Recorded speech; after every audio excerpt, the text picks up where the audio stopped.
Elle travaillait comme femme de ménage dans un grand restaurant de la ville. Chaque soir, elle demandait s'il restait un peu de nourriture. Personne ne savait où elle allait après le travail. Mais un jour, son patron décida de la suivre en secret. Et ce qu'il découvrit ce soir-là changea sa vie. Qui était réellement cette femme si discrète? Quelle douleur silencieuse cachait-elle? Installe-toi bien et découvre cette histoire bouleversante.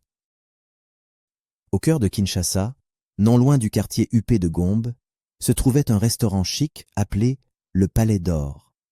Un bâtiment magnifique, tout en verre et en lumière.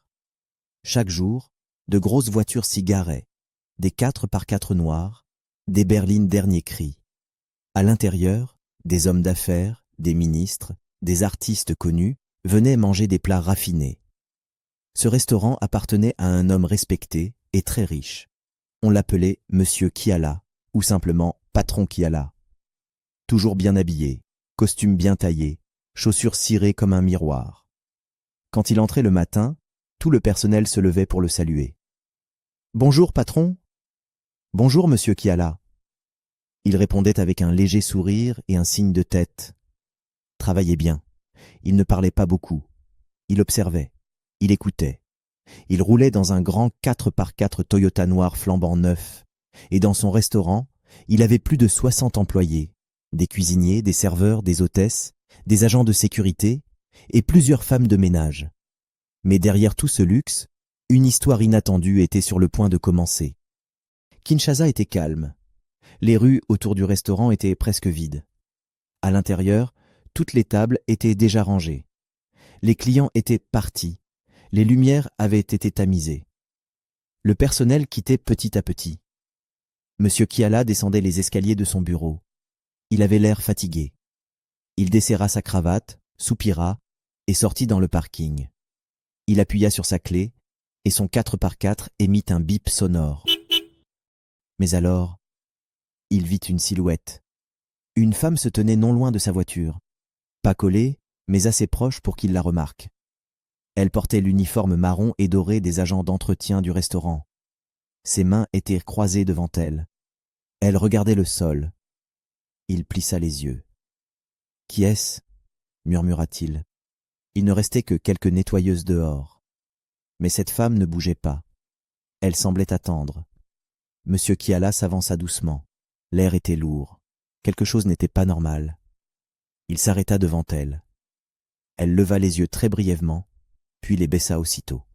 « Tu travailles dans l'équipe de ménage, n'est-ce pas » demanda-t-il. « Oui, patron » répondit-elle tout bas. « Je m'appelle Ange. » Elle gardait la tête baissée. Ses mains tremblaient légèrement. Monsieur Kiala fronça les sourcils. « Pourquoi tu restes près de ma voiture? Tu attends quelqu'un » Elle mordit ses lèvres, inspira un peu. « Pardon, patron. Je voulais juste vous demander une faveur. » Il croisa les bras, attentif. « Parle. » Elle leva un peu la tête, puis la baissa aussitôt. « Est-ce que je peux emporter les restes de nourriture? S'il y en a ?» Monsieur Kiala cligna des yeux. Il resta silencieux. « Juste les restes? Rien d'autre ?» Ange hocha la tête. « Oui, patron. C'est tout. » Un silence s'installa. Un silence lourd, inconfortable. Il l'observe. Elle avait l'air fatiguée. Ses chaussures étaient usées. Sa voix était faible, mais respectueuse. Il hocha doucement la tête. « D'accord. »« Merci beaucoup, patron, » dit-elle en murmurant. Elle se retourna rapidement et repartit vers la cuisine. Mais lui, il resta figé. Il n'ouvrit pas la portière de sa voiture. Il regardait la porte de la cuisine, troublé. Quelque chose s'était passé dans son cœur, et il ne savait pas encore quoi. Il s'adossa à la portière, les bras croisés. Il ferma les yeux un instant, mais son esprit tournait. Pourquoi une employée lui demanderait simplement les restes de nourriture? Pas d'argent, pas une augmentation, juste de quoi manger. Il rouvrit les yeux, inquiet. Quelque chose en lui n'arrivait pas à se calmer. Il se souvenait de la voix d'Ange, douce, mais fatiguée.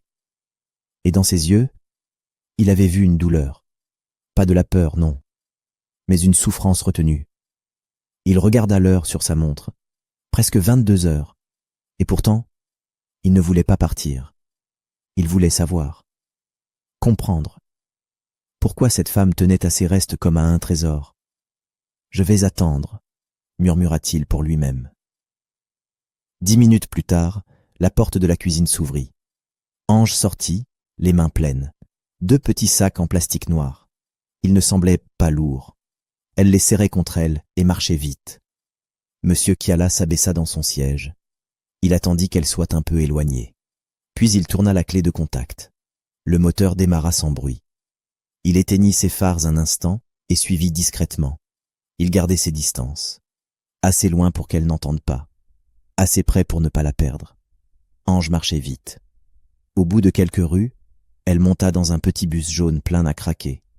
Un de ces vieux IAS qui circulent dans les quartiers populaires. Sans réfléchir, Monsieur Kiala se lança sur la route. Il suivit le bus, lentement. Les routes étaient mauvaises, les lampadaires rares. Mais il restait concentré, les yeux fixés sur le véhicule devant lui. Près de 30 minutes plus tard, le bus s'arrêta. Ange descendit lentement, les sacs toujours dans les bras. Elle ne regardait pas autour. Elle prit un petit sentier en terre, mal éclairé. Monsieur Kiala gara sa voiture loin derrière. Il éteignit le moteur. Il sortit du véhicule et marcha doucement. Le quartier était pauvre. Pas de magasins, pas de routes bitumées, des maisons délabrées, des toits en tôle, des murs fissurés. Puis il la vit. Elle s'arrêtait devant une maison abîmée, presque en ruine. Un bâtiment qui semblait abandonné. « C'est ici qu'elle vit », murmura-t-il. Il n'en croyait pas ses yeux. Ce n'était pas une maison. C'était un refuge en train de tomber en morceaux. Il recula un peu et resta caché dans l'ombre. Son cœur battait fort, et soudain, la porte grinça. 2 petites filles coururent dehors, pieds nus. Elles rirent et se jetèrent dans les bras d'Ange. « Maman !» cria la première. « Maman, tu es rentrée !» dit la deuxième. Ange laissa tomber les sacs. Elle les serra très fort contre elle. Son sourire était large, mais ses yeux fatigués. Elle s'agenouilla, les embrassa sur le front. « Je suis là, mes amours. J'ai apporté quelque chose pour vous. » Monsieur Kiala, figé dans l'obscurité, avait tout vu. Son cœur se serra. « Elle a des enfants ?» murmura-t-il. Il posa une main sur sa poitrine. Un pincement profond. Ange prit ses filles par la main et les fit entrer dans la maison. Monsieur Kiala s'approche discrètement de la fenêtre cassée. À l'intérieur, les filles s'assirent sur une natte posée à même le sol. Ange ouvrit les sacs en plastique. Elle sortit du riz et un morceau de poulet. Elle coupa tout en 2. Elle mit les petites portions dans 2 assiettes en plastique. Les filles mangèrent avec envie. Leur visage brillait. Elles souriaient. Mais Ange, elle, ne mangea rien. Elle restait assise sur le sol. Elle regardait ses filles manger. Et elle souriait doucement. Monsieur Kiala sentit ses yeux se remplir de larmes. Il regardait la scène sans bouger, un nœud au ventre. Elle avait apporté de la nourriture, mais pour ses filles seulement. Elle restait là, le ventre vide, le cœur plein d'amour. Il détourna les yeux, les larmes coulant sur ses joues. Il regarda ses chaussures brillantes, ses habits coûteux, et il se sentit pauvre. Pas d'argent, mais pauvre d'humanité.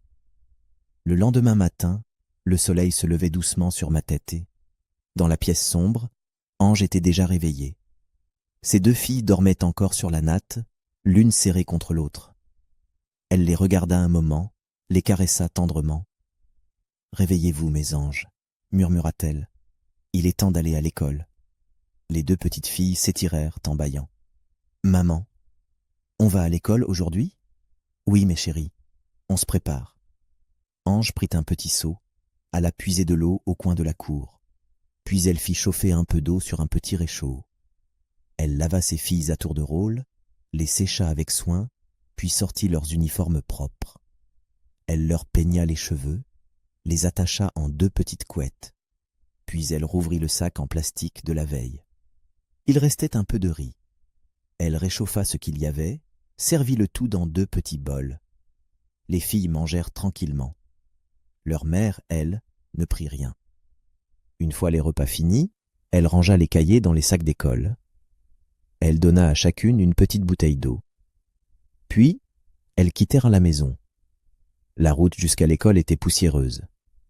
Mais les filles marchaient avec entrain. L'école était modeste. Un vieux bâtiment sans portail. Les murs étaient fissurés, la peinture effacée. Mais les enfants riaient en courant vers les classes. Ange s'agenouilla devant ses filles.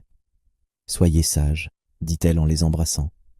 Maman revient ce soir. » Les petites coururent dans la cour, le sourire aux lèvres. Ange les regarda un instant, puis tourna les talons. Elle devait être à l'heure au travail. Au restaurant Le Palais d'Or, Ange enfila son uniforme. Elle noua son tablier, attrapa son balai. Elle nettoyait vite. Bien. Elle passait sous chaque chaise, essuyait les tables une à une. Elle saluait les autres avec le sourire. Personne n'aurait deviné sa vie. Dans son bureau, Monsieur Kiala regardait par la fenêtre. Mais il ne voyait rien. Son esprit était encore là-bas, dans ce bidonville, devant cette maison brisée. Il revoyait Ange assise par terre, ses filles riant autour d'un petit plat.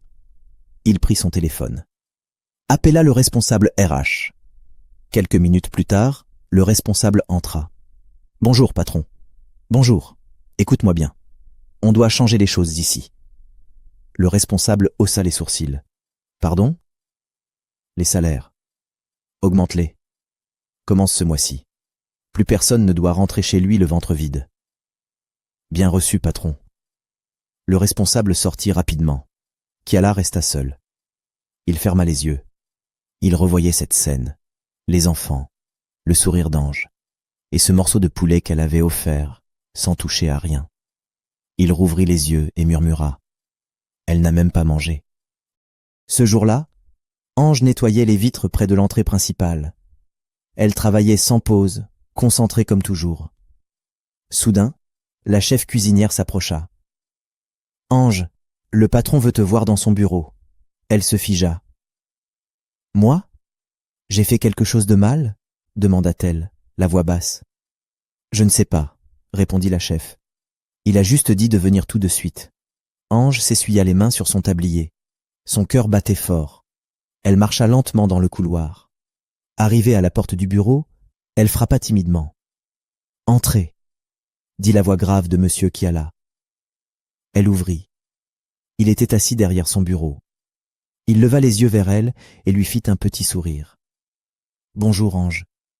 Asseyez-vous. » Elle hésita, puis s'assit, les yeux vers le sol. Un silence s'installa. Puis il dit calmement. « Ange, je t'ai suivi l'autre nuit. » Elle leva brusquement les yeux, choquée. « Suivi ? Patron, je ne voulais pas vous manquer de respect. Je ne volais rien. Je voulais juste nourrir mes enfants. » Sa voix tremblait. Des larmes montaient déjà. Monsieur Kiala l'interrompit doucement. « Tu n'as rien fait de mal. » Il croise les mains. « J'ai vu où tu vis. J'ai vu tes filles.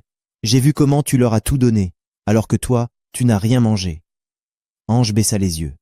Les larmes coulèrent, sans bruit. Elle essuya vite son visage avec sa manche. Il ajouta.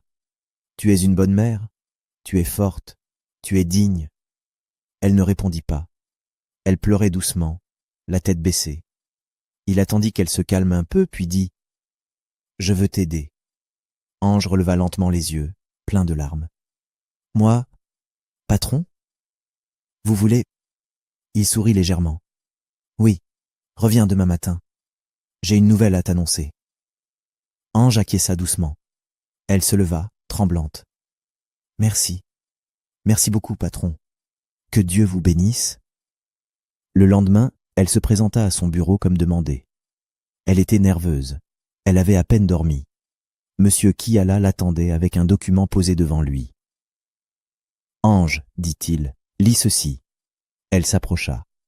Sur la feuille, nomination, assistante personnelle du directeur général. Elle écarquilla les yeux. « Patron, c'est pour moi ? » « Oui, à partir d'aujourd'hui, tu es mon assistante personnelle. Salaire augmenté, horaire stable, fini la souffrance. » Ange porta les deux mains à sa bouche. Les larmes revenaient. « Ce n'est pas tout, » continua-t-il. Il ouvrit un tiroir, en sortit une grande enveloppe marron. J'ai acheté un petit appartement pour toi et tes filles. Pas un palace, mais un endroit propre, avec eau, lumière et de vrais lits. » Ange tomba à genoux. « Seigneur, Seigneur, merci. Patron, je ne sais même pas quoi dire. »« Tu n'as rien à dire, Ange. Tu le mérites. » Il sortit ensuite une enveloppe blanche. « Voici un peu d'argent. Prépare-leur un vrai dîner ce soir. Et mange avec elle. C'est ton tour. » Elle prit l'enveloppe, la serra contre sa poitrine. « Merci, patron. Que Dieu vous comble. Que vos enfants ne manquent jamais de rien. Vous avez changé ma vie. » Ce soir-là, l'odeur dans la petite maison d'Ange était différente. Pas l'odeur de poussière ou de pauvreté. Non. C'était une odeur de riz parfumé et de poulet frit. Une odeur de fête. Ange était debout devant le petit réchaud, une cuillère en bois à la main. Elle remuait doucement le riz dans la casserole. Ses yeux brillaient. Ses mains tremblaient un peu. Mais son cœur, lui, était calme. Les deux petites filles, assises sur la natte, n'en croyèrent pas leurs yeux. « Maman, tu as mis beaucoup de poulet, » dit la plus jeune. Ange se retourna et sourit. « Oui, ma chérie. Aujourd'hui, on mange bien. » Elle servit 3 assiettes bien remplies, du riz bien chaud, du vrai poulet, des légumes sautés. Les filles prirent leurs assiettes avec excitation. « Maman, c'est le meilleur repas du monde, » dit l'aînée en mastiquant. « Ça a le goût du paradis, » ajouta l'autre, la bouche pleine. Ange s'assit enfin à leur côté, pas pour les regarder manger, mais pour manger avec elle. Elle prit sa première bouchée, un goût de vie, un goût de victoire. Elle sourit, les yeux humides mais heureux. Pour la première fois depuis longtemps, elle ne se demandait pas « Est-ce qu'elles auront assez ?» Ce soir-là, il y en avait pour toutes les 3. Et le silence dans la pièce n'était pas triste, c'était le silence de la paix. Le lendemain matin, un 4x4 noir s'arrêta devant leur maison délabrée. Ange tenait les sacs d'école. Elle fronça les sourcils. Le chauffeur descendit. « Bonjour madame, c'est monsieur Kiala qui m'envoie. Je viens vous conduire à votre nouveau logement. » Elle resta figée. « C'est aujourd'hui ? » ?»« Oui madame, tout est prêt. » Ange se retourna lentement vers ses filles. « Allez mes chéries, ramassez vos affaires, on déménage. » Les 2 filles poussèrent un cri de joie. Elles coururent dans la pièce, attrapèrent les sacs, les petits habits, les poupées abîmées. Elles montèrent dans la voiture avec leur maman. Le trajet fut silencieux. Mais dans leur cœur, c'était une explosion de bonheur. Arrivées devant la nouvelle maison, les filles bondirent du véhicule. Elles coururent vers la porte. Des murs propres, des fenêtres en verre, un toit solide, un vrai chez-soi. À l'intérieur, un salon modeste mais bien rangé, une cuisine avec des placards, 2 chambres avec des lits, pas de nattes, des lits.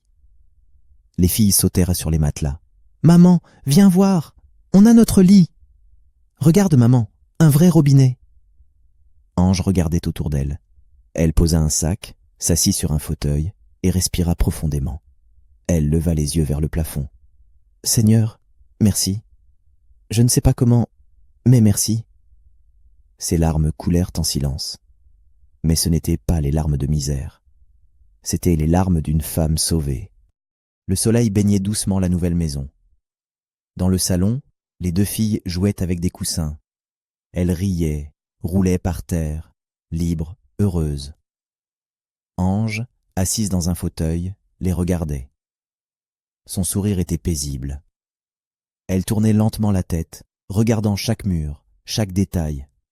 C'était réel, c'était chez elle. Elle leva les yeux vers le plafond. « Merci Seigneur, merci du fond du cœur. » À cet instant, son téléphone sonna. Elle sursauta. C'était un numéro enregistré. Monsieur Kiala. Elle répondit aussitôt, la voix douce. « Bonjour patron. »« Bonjour Ange. Je voulais simplement prendre de tes nouvelles, et de celles des petites. » Ange sourit fort. « On va très bien, patron. Merci infiniment, pour tout. » Il y eut un court silence. Puis la voix de Kiala revint, calme et gentille. « Aujourd'hui, ne viens pas au travail. Repose-toi. Profite. Prépare un bon plat. Ris avec tes filles. Aujourd'hui, c'est votre jour. » Ange mit une main sur sa poitrine. Patron, Merci. 1000 fois merci. Tu l'as mérité, Ange. Profite. À demain. Il raccrocha. Ange resta là, le téléphone contre son cœur. Puis elle se leva doucement et alla dans la cuisine. Elle ouvrit le petit placard neuf. Elle sortit du riz, des légumes frais, quelques épices. Pendant qu'elle cuisinait, ses filles entrèrent en courant. « Maman !»« Tu fais quoi ?»« Notre premier vrai repas dans cette maison, mes amours. » Elle leur prit les mains. Les petites se calmèrent. « Mais avant de manger, dit-elle doucement, on va encore dire merci à Dieu. » Elles fermèrent les yeux. Toutes les trois, main dans la main. Et ensemble, elles prièrent, avec des mots simples, mais avec des cœurs remplis. Chers spectateurs, cette histoire est un rappel puissant. Parfois, celui qui travaille en silence à côté de vous porte un fardeau immense. Ange n'a jamais volé, elle n'a jamais menti, elle a juste travaillé dur, aimé ses enfants et prié en silence. Et un jour, quelqu'un l'a vue. Monsieur Kiala aurait pu détourner les yeux, mais il a choisi de tendre la main. Et ce geste a tout changé. Si toi aussi, tu peux aider quelqu'un, fais-le. Un petit acte de bonté peut illuminer toute une vie. Et toi, qu'as-tu ressenti en écoutant cette histoire? Dis-le en commentaire. Je lirai chaque mot. Et si cette histoire t'a ému, clique sur « J'aime » pour que d'autres puissent la découvrir. Et partage-la à une personne que tu veux profondément toucher. Et surtout, abonne-toi à HD Story pour ne jamais manquer les prochaines histoires vraies, inspirantes et pleines d'humanité. Merci d'avoir regardé jusqu'à la fin. Je t'envoie toute ma gratitude. Prends soin de toi et à très bientôt pour une nouvelle histoire.